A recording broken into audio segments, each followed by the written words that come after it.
혹시 누군가를 좀 바꿔보려고 비판을 했는데 오히려 관계만 더 나빠졌던 경험 다들 한 번쯤은 있지 않으세요? 오늘은요, 바로 그 비판이라는 게 왜 거의 항상 헛수고로 끝나는지, 그리고 어쩌면 우리 인간관계의 모든 걸 바꿀 수도 있는 아주 중요한 단 하나의 원칙에 대해 이야기해 보려고 합니다. 자, 그 원칙은 바로 이겁니다. 비판하거나 비난하거나 불평하지 말라. 어때요? 어떻게 보면 되게 간단해 보이잖아요. 근데 사실 이 한 문장이요. 성공적인 리더십과 인간관계를 여는 마스터키 같은 거예요. 이 안에 숨겨진 힘이 정말 엄청납니다. 아니, 근데 비판이 왜 효과가 없을까요? 한번 생각해 보세요. 누군가 나를 비판하면 기분이 어때요? 바로 방어적이 되잖아요.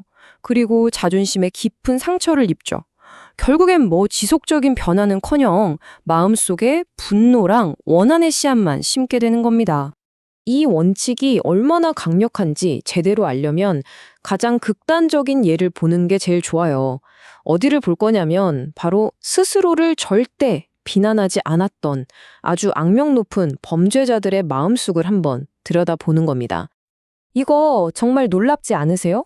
그 시카고를 공포에 떨게 했던 갱스터 알카포네 있잖아요. 이 사람조차도 스스로를 범죄자라고 생각 안 했어요. 오히려 우애받은 공공의 은인이라고 생각했다니까요. 자기는 그냥 사람들한테 즐거움을 줬을 뿐인데 돌아온 건 비난뿐이었다. 이렇게요. 스스로를 전혀 단 1도 탓하지 않았던 거죠. 자, 여기서 끝이 아닙니다. 또 한 명의 극단적인 예시를 볼게요. 경찰 살해범이었던 투건 크롤리라는 사람인데 이 사람 얘기도 우리의 상식을 아주 그냥 완전히 뒤흔들어 놓습니다. 이 사람이 체포되기 직전에 편지를 하나 썼는데요. 거기에 이렇게 적혀 있었어요. 내 코트 아래에는 지친 마음이 있지만 그건 친절한 마음, 누구에게도 해를 끼치지 않으려는 마음이다. 와, 진짜 충격적이죠? 이게 뭘 보여주냐면 사람은 어떤 행동을 하던 간에 결국엔 스스로를 정당화하려는 아주 깊은 본능이 있다는 걸 보여주는 대목인 거죠. 자, 바로 이 지점이 핵심이에요. 한번 생각해 보세요. 그렇게 극악무도한 범죄자들조차 스스로를 탓하지 않는데 우리가 일상에서 만나는 평범한 사람들, 내 가족, 내 친구, 내 동료들한테 비판이 과연 통할까요? 그러니까 이거 하나만은 꼭 기억해 주세요.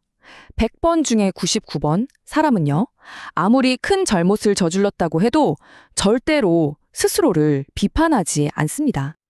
자, 그럼 이제 이런 놀라운 이야기들을 넘어서 왜 비판이 실패하는지에 대한 과학적인 근거도 한번 살펴볼까요? 행동과학의 세계로 한번 들어가 보겠습니다. 아주 저명한 심리학자죠. B.F. 스키너의 유명한 연구가 있어요. 동물을 훈련시킬 때요, 나쁜 행동을 했을 때 처벌하는 것보다 좋은 행동을 했을 때 보상을 해주는 게 훨씬 더 효과적이라는 걸 발견했어요. 왜냐하면 처벌은 그냥 단기적으로 그 행동을 억누를 뿐이지 장기적인 변화를 만들지는 못하거든요.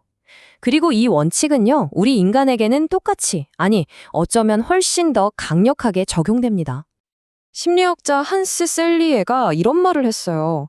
정말 핵심을 꿰뚫는 말인데요. 우리는 칭찬을 갈망하는 것만큼이나 비난을 두려워한다.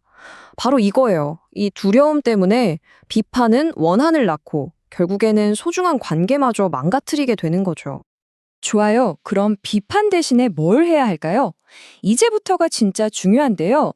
접근법을 비판에서 이해로 살짝 바꿨을 때 어떤 마법 같은 일이 벌어지는지 보여주는 실제 사례를 하나 들려드릴게요.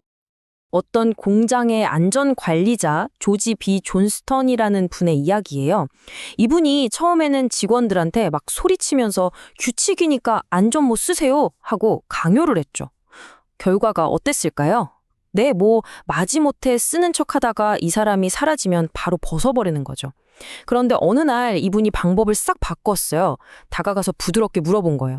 혹시 안전모가 좀 불편하세요? 사이즈는 괜찮으시고요. 그랬더니 정말 놀라운 변화가 일어났습니다. 직원들이 아무 불평 없이 스스로 안전모를 쓰기 시작한 거예요. 왜 이게 성공했을까요? 이유는 정말 간단해요. 그는 규칙 위반이라는 문제 자체를 비판하는 대신에 안전모를 쓰는 사람을 먼저 이해하려고 노력했기 때문입니다. 상대방의 입장에서 생각해보는 그 작은 변화 하나가 모든 걸 바꿔놓은 거죠. 자, 이번에는 시간을 거슬러 올라가서 역사 속에서 이 원칙이 얼마나 시대를 초월하는 힘을 가졌는지 한번 확인해 보겠습니다. 때는 미국 남북전쟁의 운명을 갈랐던 게티즈버그 전투입니다. 북군이 결정적인 승리를 거뒀고요. 패배한 남군은 불어난 강물에 길이 막혀서 말 그대로 도간에 든 쥐 신세가 됐어요. 당시 링컨 대통령은 바로 이 순간이 이 지긋지긋한 전쟁을 끝낼 수 있는 단 한 번의 절호의 기회라고 생각했죠. 하지만 현장에 있던 미드 장군이 행동하지 않았습니다. 망설이고 주저하다가 결국 남군이 도망칠 시간을 벌어주고 말았죠. 이 소식을 들은 링컨이 느꼈을 그 엄청난 좌절감, 상상이 되시나요? 정말 분노에 휩싸인 링컨은 미드 정군을 신랄하게 비난하는 편지를 막 써내려갔어요. 그런데 결국 그 편지를 보내지 않았습니다. 바로 이 지점에서 링컨의 진짜 위대함이 드러나는 거예요. 과거의 뼈아픈 경험에서 얻은 지혜 덕분이었죠. 아니, 왜 안 보냈을까요? 잠시 한번 생각해보죠. 이게 바로 이 이야기의 가장 중요한 부분입니다.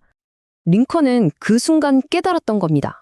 아무리 신랄한 비판을 퍼부어봤자 아무것도 해결되지 않는다는 사실을요. 그래서 그는 비난 대신에 공감을 선택했습니다. 만약 내가 미드의 입장이었다면 어땠을까? 그 끔찍한 전투를 막 끝내고 그 피로와 공포 속에서 과연 나는 다르게 행동할 수 있었을까? 이렇게 입장을 바꿔 생각해보니 그를 비난하는 게 얼마나 헛된 일인지 알게 된 거죠. 자, 그럼 오늘 우리가 함께 살펴본 내용의 핵심 한번 정리해 볼까요? 결국 우리가 해야 할 일은 아주 명확합니다. 먼저 비판하고 비난하고 불평하는 이 파괴적인 습관을 멈추는 거예요. 그리고 그 텅 빈 자리를 다른 사람의 입장에서 생각해 보려는 이해라는 아주 건설적인 노력으로 채워나가는 겁니다. 이런 말이 있죠.